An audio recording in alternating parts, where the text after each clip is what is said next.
Abrimos nuestras Biblias en 1 de Pedro, capítulo 1. 1 de Pedro, capítulo 1, verso 13 al 16. Dice, por tanto, ceñid los lomos de vuestro entendimiento. Dice, ajustemos nuestros pensamientos y nuestros corazones a lo que el Señor nos está diciendo ahora. Dice, sed sobrios y esperad por completo en la gracia que se os traerá cuando Jesucristo sea manifestado. ¿Y en qué tenemos que nosotros ser sabios y tener buena disposición y ajustar nuestros corazones? Dice, como hijos obedientes, no os conforméis a los deseos que antes tenías, estando en vuestra ignorancia. Habla de un antes y un después de haber conocido al Señor. Antes ignorábamos, ahora no, tenemos luz, tenemos palabra de Dios, tenemos la regla infalible de fe y de conducta para nuestras vidas, tenemos al Espíritu Santo que nos revela la palabra del Señor, dice, sino que como aquel que os llamó es santo, sed también vosotros santos en toda vuestra manera de vivir. Soy santo cuando me ve el pastor, soy santo cuando me ve algún hermano de la iglesia, cuando me ve mi esposo, mi esposa, mis hijos. No, en toda vuestra manera de vivir, en todo momento, en todo lugar, en toda circunstancia, porque escrito está, sed santos porque yo soy santo. Tendríamos un concepto equivocado de lo que es ser santo, ¿no? Creíamos, bueno, santos son aquellos que, sí, llevaron una vida piadosa, una vida que marcaba la diferencia, y bueno, se murieron, los canonizaron y los beatificaron y son santos porque en una época sirvieron al Señor. Pero la realidad y el significado es otro. No es eso, o sin duda no dejan de ser santos aquellos que ya están descansando de sus obras y participaron de una vida piadosa y consagrada a Dios e hicieron obras para Dios. Pero vamos a ver a través de la palabra del Señor que ser santo no es después que te moriste, sino que es aquí y ahora, y que habla de cada uno de nosotros. En la Escritura encontramos 768 veces, ¿escuchó bien? 768 veces la mención de ser santos, de ser santificados, de vivir una vida santa. Porque santidad es y debe ser una forma de vida permanente y progresiva. O sea que la santidad va a ser instantánea desde el momento que recibimos a Jesús en el corazón, nos aparta del mal Dios para Él. Pasamos a ser hijos de Dios y nos aparta del mal, de condenación a vida eterna. Pero no solo es instantánea, sino que es progresiva, porque aquel que comenzó la buena obra la perfeccionará. O sea, el primer paso es recibir a Jesús en el corazón. Y a partir de ahí, empezamos una vida de consagración, a apartarnos nosotros del mal por decisión, porque Dios actúa, se mueve, se dirige a través de nuestro libre albedrío. Dios nos dio la libertad de nosotros poder escoger el hacer o no hacer la voluntad de Dios, el decidir hacer lo bueno o no. Entonces veamos cómo conocer la santidad, cómo lograr la santidad. Hay una frase que se usa mucho y algunos la habrán escuchado, tal vez todos, que dice de esta manera, el deseo de un corazón diciéndole a Dios, Dios dame la gracia de aceptar con serenidad lo que no puede ser modificado. El coraje para cambiar lo que debe ser cambiado. Y la sabiduría para distinguir lo uno de lo otro. Entonces, que el Señor nos dé la gracia de, si yo quiero algo y se hace conforme a la voluntad de Dios y no necesariamente quiere decir que tiene que ser como yo digo o como yo quiero, entonces dame la gracia para aceptar con serenidad lo que no puede ser cambiado. Y bueno, también el coraje para cambiar lo que debe ser cambiado. La decisión, la firme determinación. Hay muchos pasajes en la Escritura que nos desafían, nos animan, nos estimulan a los cambios, porque así debe ser. Tenemos una naturaleza caída y la naturaleza divina que está en nosotros, ese nuevo nacimiento debe reemplazar la naturaleza caída. Los fracasos, los errores, el pecado, el Señor nos quiere ayudar a superarlos, a ser hoy un poquito mejor que ayer, mañana ser un poquito mejor que hoy, ¿no? Entonces, Dios nos ayude porque hoy eres el resultado de las decisiones de ayer y mañana vas a ser el resultado de lo que decidas hoy acá, aquí con nosotros, en este momento, en la presencia de Dios.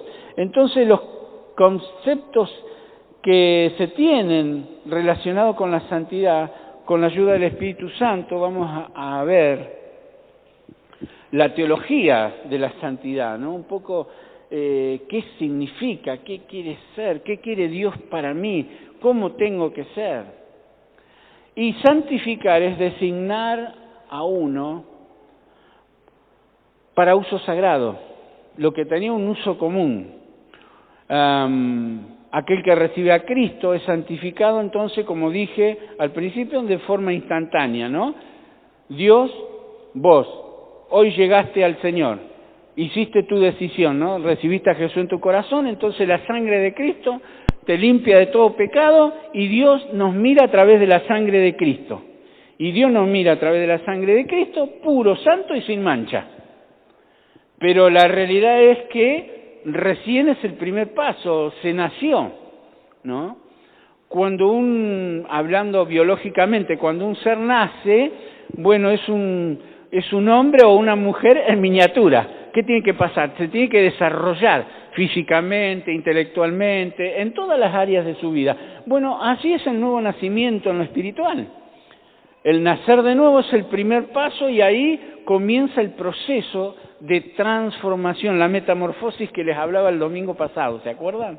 El proceso de transformación en nuestras vidas. Entonces, a partir de ahí comienza la obra del Espíritu Santo en nosotros, santificándonos, apartándonos del mal para Dios.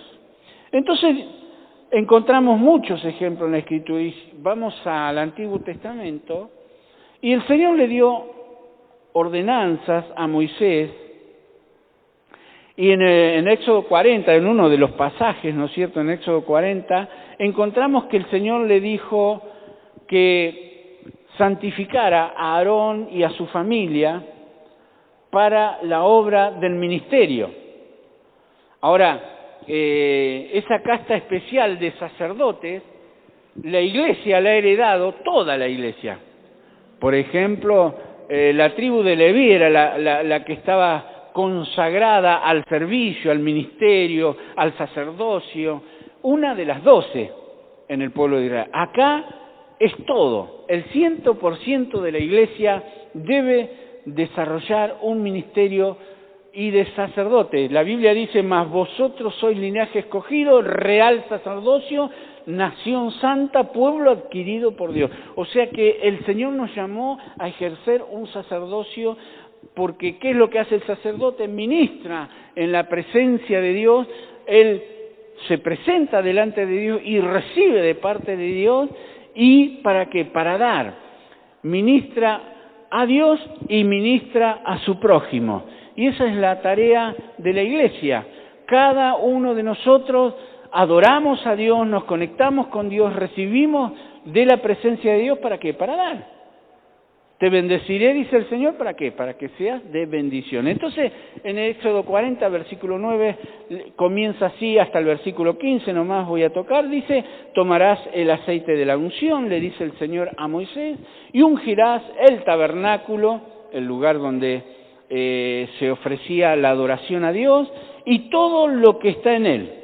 O sea que, si usted lo ve ahora, toda esa silla donde está sentada, este micrófono, estos instrumentos, todo está consagrado, apartado del mal para el Señor, para el servicio a Dios. Dice, y ungirás el tabernáculo, todo lo que está en él, y lo santificarás con todos sus utensilios, y será santo.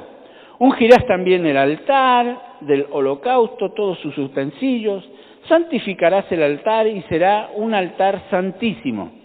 Asimismo ungirás la fuente donde se hacían los sacrificios de los animales y su base, y la santificarás. Y llevarás a Aarón y a sus hijos a la puerta del tabernáculo de reunión y los lavarás con agua. El lavamiento del agua representa la palabra, el proceso que hace la palabra del Señor mostrándonos, siendo luz para que nosotros hagamos lo que a Dios le agrada. Esto representada en el lavamiento del agua del sacerdote. Hebreos dice que es el lavamiento del agua por la palabra. Y dice, después harás vestir a Aarón las vestiduras sagradas, y lo ungirás y los consagrarás, para que sea mi sacerdote. Después harás que se acerquen sus hijos, y les vestirás las túnicas, y los ungirás como ungiste a su padre, y serán mi sacerdote, y su unción les servirá por sacerdocio perpetuo por sus generaciones. Y esto es lo que la tarea de la Iglesia. La Iglesia como sacerdocio santo del Señor, ministra a Dios, recibe de Dios, comparte con su prójimo, y esto se repite de generación en generación hasta que Jesucristo venga a buscar a su Iglesia. Así que mientras nosotros estamos, decía hoy al principio, mientras estamos en el cuerpo, tenemos que estar ejerciendo con responsabilidad, con compromiso, con pasión en nuestros corazones, con amor, lo que el Señor nos ha delegado, y es ayudar a que la gente se acerque a Dios. Autoministrándonos en la semana, cuando estamos en el trabajo, cuando andamos en la calle, cuando estamos en casa, ¿no es cierto? Buscamos a Dios, leemos la palabra, vemos una prédica del pastor y nos alimentamos allí, pero si vos no lo haces por vos, ¿quién lo va a hacer? Tenés que hacerlo. Es como ir a la heladera y sacar los alimentos, a la alacena y sacar lo que necesitas y saciar tu hambre. Bueno, así es el hambre y la sed espiritual. Entonces, ser santo es ser apartado para algo específico. Y Dios nos apartó, queridos, a cada uno de nosotros, de todos los pueblos, tribus, lenguas y naciones, y nos ha dado la gran responsabilidad de ser la luz de este mundo. Así que, quiera o no, porque hay gente que dice, Dios a mí no me llamó. Dios nos llamó a todos. ¿Sabe qué significa la palabra iglesia? Viene del griego eclesia, y eclesia significa asamblea de llamados. Dios nos llamó a todos con un propósito específico. Primero porque nos ama y no quiere que ninguno se pierda. Pero segundo, para que ninguno de nosotros esté ocioso. Tenemos que dar fruto, tenemos que nosotros obedecer a lo que dice allí la parábola del Señor de los talentos, la parábola de la semilla. Tiene que dar fruto, porque si no da fruto se seca, se muere y no sirve para nada, dice el Señor. Y dices, para lo único que sirve es para el juicio, lo echan en el fuego y arden. Lea Juan 15, por ejemplo, y infinidad de escrituras. Ahora, ser santo es eso, apartados del Señor. Cuando encontramos el término santificación, es consagrado, para lo que yo recién les decía. Es el proceso por el que el Espíritu Santo nos va formando, Por eso tenés que obedecer a lo que el Señor dice en cada pasaje de su palabra, cuando te habla por el mensaje del pastor, del hermano que esté ministrando. Cuando vos lees la palabra y el Espíritu Santo te está hablando, ¿de qué nos sirve ser oidores y no hacedores? No nos sirve de nada. Tenemos que ser oidores y hacedores, obedecer, dar el fruto que el Señor está esperando. Entonces, el Espíritu Santo nos va formando a la imagen de Jesús y nos va perfeccionando. Por eso, cuando Dios dijo, hagamos al hombre en Génesis, a nuestra imagen y semejanza, no estaba refiriéndose a la imagen física de Dios, porque Dios es espíritu. Después Jesús tuvo que tomar una forma humana para identificarse con nosotros, porque un espíritu no tiene carne y hueso, y no podía un espíritu andar por ahí hablándole a la gente, no, tenía que ser alguien de carne y hueso. Y Jesús se encarnó, tomó nuestro lugar y de esa manera se identificó con nosotros. Pero la imagen y semejanza es la vida espiritual. Dios nos hizo seres espirituales, así que vos y yo, querido hermano, tenés que ser un hombre del Espíritu. Querida hermana, tenés que ser una mujer del Espíritu, entregada al Espíritu, escuchar al Espíritu, tener afinidad con el Espíritu. Y cuando uno tiene afinidad, cuando le conoce, cuando practica su presencia, cuando pasa tiempo con el Espíritu Santo. Esa es la manera. Dice 2 Corintios capítulo 3, versículo 18, por tanto, nosotros todos, mirando a cara descubierta, como en un espejo, la gloria del Señor, somos transformados de gloria en gloria. ¿Cómo somos transformados? De gloria en gloria, practicando la presencia de Dios en nuestra vida. Dice, en la misma imagen, ahí está, imagen de Dios y semejanza, como por el Espíritu del Señor. ¿Quién hace la obra? El Espíritu Santo. Nos va ayudando a recuperar esa imagen perdida que por el pecado se deterioró.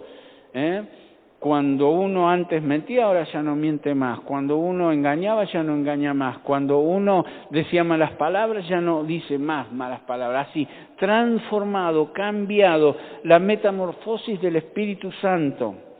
2 Corintios capítulo 7, versículo 1 dice, así que amados, puesto que tenemos tales promesas, limpiémonos de toda contaminación. O sea, ¿quiénes son los que limpian? Nosotros. ¿Quién va a limpiar tu casa? Vos la tenés que limpiar. Salvo que contrates a alguien, pero en este caso espiritual no podés contratar a alguien que te limpie adentro. Solo el Espíritu Santo es una obra de la gracia, de la misericordia y del poder de Dios, la transformación. Y es por decisión, por eso hablábamos del libre albedrío, del poder escoger hacer o no la voluntad de Dios. Limpiémonos de toda contaminación de carne y de espíritu, perfeccionando la santidad.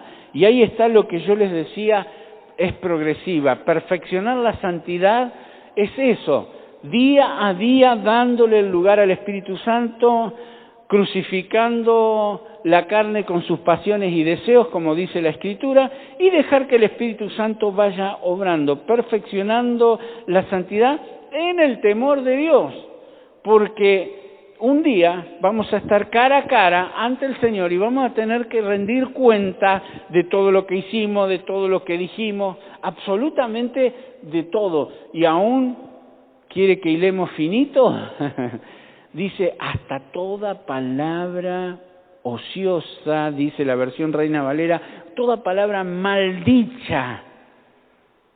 ¿Cómo lo va a hacer Dios? No sé, pero como Él es todopoderoso, usted sabe qué significa eso, que todo lo puede. Está pensando, ¿no? Cuando iba a decir la pata, pero no lo digo. Cuando dijo algo que no tenía que decir, que el Señor nos libre, nos ayude, porque en un momento de bronca te golpeaste el dedo con el martillo, no sé, cualquier cosa, te doblaste el pie o se te cruzó alguien. Que el Señor nos ayude, porque la abundancia del corazón habla la boca, ¿no? Entonces que nuestro corazón se llene de palabra de Dios y no de palabras de enojo, malas palabras, etcétera. El Señor nos libre y nos ayude. porque santo es ser llamado aparte. Llamado aparte, dejar atrás la vieja vida, dedicado a Dios y a las cosas de Dios. ¿Estás dedicado a Dios y a las cosas de Dios? Eso es para el pastor, no, es para todos, querido. El pastor le tocó ser cabeza del cuerpo, pero todos tenemos ese llamado, esa responsabilidad y tenemos que tener esa dedicación. Seguir de cerca a Jesús.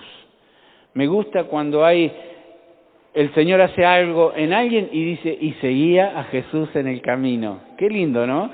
Y seguir a Jesús en el camino. Romanos 6:17 dice, pero gracias a Dios que aunque erais esclavos del pecado,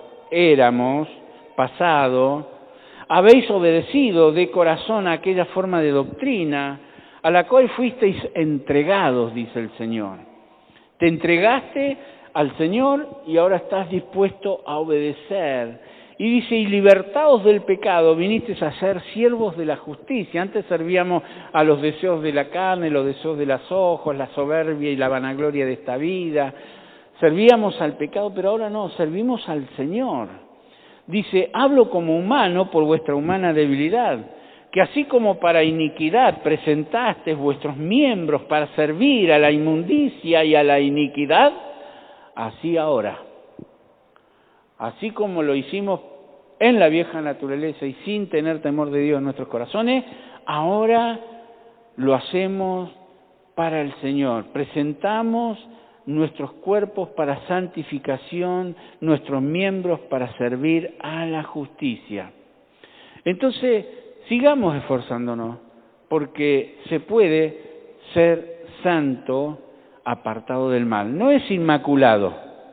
No quiere decir que ya eres perfecto, sino que vamos camino a la perfección. El Señor va transformando. Recuerda, 1 Pedro 1:16 dice, porque escrito está, sed santos porque yo soy santo. ¿Recuerdan cuando Isaías tuvo esa visión del Señor, dice, y vio a los ángeles rodeando al Señor y confesando, santo, santo, santo, Jehová de los ejércitos, toda la tierra está llena de su gloria, en el versículo 3. No, entonces él dijo, ay de mí que soy muerto, porque mis ojos han visto al Señor. Pero el Señor dice que tomó un carbón encendido del altar y pasó sobre sus labios y fue quitada su culpa y limpio su pecado. Toda era tipología de lo que después iba a ser el Señor en la cruz del Calvario por cada uno de nosotros, limpiándonos y arrancándonos la maldición del pecado. Él se hizo por nosotros maldición para que nosotros pudiésemos ser libres. Entonces tenemos que entender que tenemos que cada día buscar al Señor para apartarnos más del pecado, porque Dios nunca va a aprobar, de nuevo, Dios nunca va a aprobar que andemos en el pecado. Nunca lo hizo ni lo va a hacer. Dice Ezequiel capítulo 18, versículo 4, he aquí que todas las almas son mías, dice el Señor. Como el alma del Padre, así el alma del Hijo es mía. Y el alma que pecare, esa morirá. Por eso el Señor le dijo a Adán, Adán, no hagas eso porque si lo haces de cierto morirás. Y Adán comió y no se murió físicamente en ese momento. Pero por causa de esa desobediencia se cortó la comunión con Dios y se murió físicamente. Porque está comprobado aún científicamente que si el cuerpo no se enfermara, las células no se deterioraran, no existiera la enfermedad ni la vejez, que vino por causa del pecado, estamos preparados físicamente para vivir eternamente. Es más, cuando Jesús venga, los muertos en Cristo resucitarán primero, y los que estamos en vida, si el Señor viene mientras estamos en vida nosotros, la generación que sea, dice, seremos transformados en un abrir y cerrar de ojos. O sea que toda esa gente, que van a ser millones de personas, no van a morir físicamente nunca, porque van a ser transformados. van a ser como Adán antes de pecar. Y bueno, los primeros hombres vivieron casi 1000 años, Matusalén, pero el pecado hizo que la vida del hombre se acortara. Imagínense un Hitler, un Putin, cuántos asesinos y déspotas y pecadores, Gengis Khan y tantos otros que mataron miles de personas, ¿no? Se prolongara la vida en 1000 años, ¿no? Si mataron cientos o miles, matarían millones si vivieran tanto. Entonces el pecado hizo que se acortara, es uno de los motivos, ¿no? Porque se acortó la vida del hombre. Ahora, dice la Escritura que siempre Dios reacciona ante el pecado. En Romanos capítulo 1, versículo 18 dice, porque la ira de Dios se revela desde el cielo contra toda impiedad e injusticia de los hombres que detienen con injusticia la verdad. La ira de Dios se revela desde el cielo. Y no se crean que todos los que hacen el mal, Dios no puede ser burlado. No os engañéis, Dios no puede ser burlado. Todo lo que el hombre sembrare, eso también segará. Tarde o temprano va a caer la ira de Dios sobre el pecado. Y como el que practica el pecado es el hombre, cae sobre el ser humano. ¿Sí? Porque Dios aborrece al pecado, pero ama al pecador. Y el castigo es sobre el pecado. Lamentablemente, los que pecamos somos nosotros. Entonces, cuidado. Y aún nosotros, los justos, los que amamos a Dios, los que vivimos una vida apartada del mal para Dios, de santidad, pequemos lo menos que podamos. No le erremos porque, suponete, algunos viven esta filosofía, ¿no? Bueno, total, si me equivoqué, si peco, Dios me perdona. Es verdad. Si te arrepentís de todo corazón y procurás no volverlo a hacer, Dios va a perdonarte, te perdona. Es lo que la palabra dice. Pero las consecuencias se sufren. Por más que venga el perdón de Dios, las consecuencias se sufren. Entonces, ¿qué nos conviene? No errar. Porque pecado, la palabra pecado significa errar el blanco. ¿Sí? Entonces, que el Señor nos ayude, porque todos ninguno de nosotros es perfecto. Pero una cosa es pecar deliberadamente y otra cosa es fallar porque está la naturaleza y porque, bueno, estamos en el proceso de cambio, de transformación, de perfeccionamiento. Por eso el Señor dice que andemos en el temor de Dios, limpiándonos de toda contaminación de carne y de espíritu, perfeccionando la santidad. O sea que tiene un grado de perfeccionamiento y que tiene que ver con la voluntad nuestra. ¿Cómo entonces lograr esa santidad? Bueno, tenemos al Paracleto Divino, ¿no? Al Señor, al Espíritu Santo. Joan Watt dijo, en ocasiones nuestra mayor fortaleza reside en admitir nuestra debilidad. Nuestra mayor fortaleza reside en admitir nuestra debilidad. Si nosotros reconocemos que le hemos fallado, que hemos hecho algo, pidamos perdón. El perdón es una decisión. A Dios, en primer lugar, el Padre nuestro nos enseña y perdónanos nuestros pecados, como también nosotros perdonamos a nuestros deudores, a los que pecan contra nosotros. Y es recíproca, si nosotros no perdonamos, tampoco nuestro Padre nos perdonará. Algunos se dirigen a Dios y tienen odio, bronca, resentimiento, heridas en su corazón contra el prójimo. No piense quien tal haga, dice la Escritura, que recibirá alguna ayuda del Señor. Si no puedes amar a tu hermano a quien ves, como dices que amas a Dios a quien no ves. Si vos no podés perdonar y sanar algo con alguien aquí en el presente, olvídate que vas a sanar tu relación con Dios. No es así. El Señor nos dé la gracia para que nosotros, determinados y decididos, perdonemos a los hombres sus ofensas y entonces pidamos al Señor el perdón y viene el perdón, viene la misericordia, viene la ayuda del Señor. Entonces, por medio de una amplia y permanente y correcta relación con Dios, viene el perdón sobre nuestra vida. A esa decisión si le permitimos a la Escritura que haga su trabajo en nosotros, porque es la regla, la guía, la que nos da luz, lo que nos muestra la voluntad del Señor, qué agrada y qué no desagrada al Señor, entonces nos va a bendecir. Proverbios 35 dice, toda palabra de Dios es limpia y es escudo a los que en Él esperan.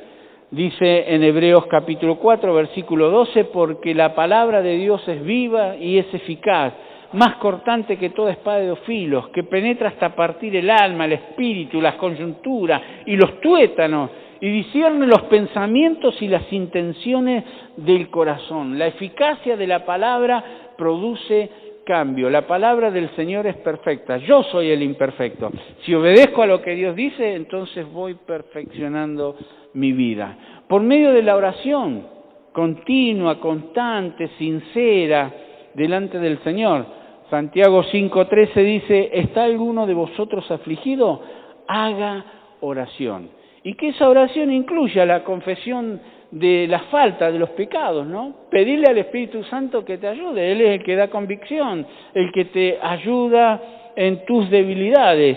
Confesaos, dice el verso 16 de Santiago 5, verso 16, confesaos vuestras ofensas unos a otros y orad los unos por los otros para que seáis sanados.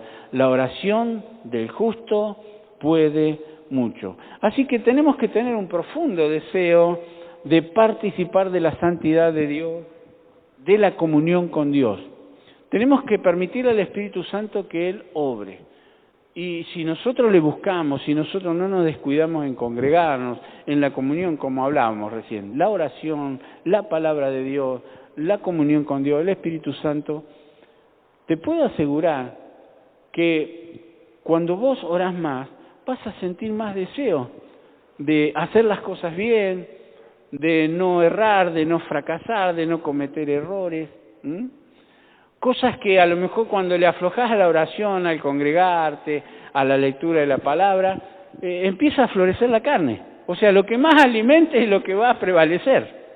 Siempre lo digo, ¿verdad? Entonces, que el Señor nos ayude, porque esa lucha la tenemos todos, las tengo yo, las tienen ustedes, las tenemos todos, y que el Señor nos ayude porque el camino a esa tierra prometida, maravillosa, que es el cielo, que es la presencia de Dios y la eternidad con Dios, es el camino de la santidad, apartarnos del mal para Dios. Pónganse de pie, por favor, y digámosle al Espíritu Santo, Señor, sin tu ayuda imposible, con mi fuerza no puedo, por más buena voluntad que tengamos. Había personas que hacían cosas a nivel natural para fortalecer el dominio propio, ¿no? Me estoy acordando de una, por ejemplo, decían que Mahatma Gandhi se acostaba al lado de dos mujeres desnudas y no las tocaba, para fortalecer el espíritu. Qué tremendo, ¿no? Y si él a lo mejor con fuerza de voluntad, ¿no? Alguno vio la serie Kung Fu también y veía como Kung Fu podía dominar su carácter cuando le dañaban o le pegaban o le querían hacer algo y él dominaba su espíritu. Si naturalmente personas pueden hacerlo, ¿cuánto más los hijos de Dios con la ayuda del Espíritu Santo? Así que el Señor nos ayude a poder ser ese hombre, esa mujer que Dios quiere que seamos, agradándole al Señor en todo. Pone tu mano sobre tu corazón. Decirle, Espíritu Santo, imposible para mí, Señor, porque soy débil. Yo reconozco que somos débiles, soy débil. Pero si tengo la fortaleza del Señor, la cosa es diferente, la cosa cambia. Recordá Filipenses 4:13, todo lo puedo en Cristo que me fortalece. Puedo vencer el pecado, puedo vencer la tentación, puedo hacer la voluntad de Dios. Señor, pido tu ayuda. En el nombre de Jesús, Espíritu Santo, fortalece mi vida para que pueda dominar el carácter, los pensamientos. Señor, pueda dominar a las situaciones y no las situaciones a mí. Señor, que el dominio propio se apodere de mi corazón a través del Espíritu Santo. En el nombre de Jesús, porque está escrito que mayor es el que domina su espíritu que el que conquista una ciudad. Así que, Señor, ayúdanos a no caer en la tentación, como dice el Padre nuestro. No nos dejes caer en la tentación, mas líbranos del mal. La tentación va a estar, va a venir, pero, Señor, tú nos vas a ayudar a no caer, porque tú eres el que nos sostiene, porque Jesús lo hizo posible. Gracias, porque de esta manera podemos ser victoriosos en el nombre de Jesús. Ninguna condenación hay para los que están en Cristo, los que no andan conforme a la carne, sino conforme al Espíritu. Así que, Señor, deseamos, queremos agradarte y andar conforme al Espíritu, porque el Espíritu es el que da vida. En el nombre de Jesús, a vivir una vida apartada del mal, una vida de santidad, y que los demás puedan decir, como el apóstol Pablo decía a la iglesia de Corinto o a otras iglesias cuando le escribía, a los santos que están en catedral de alabanza, que los demás puedan decir, los santos que están en catedral de alabanza, hombres y mujeres imperfectas con sus problemas, pero que viven apartados del mal para Dios. Ayúdanos, Jesús, en tu nombre lo pedimos, Señor. Amén y amén. Gracias, Señor. Te adoramos, te adoramos, te adoramos. Te adoramos.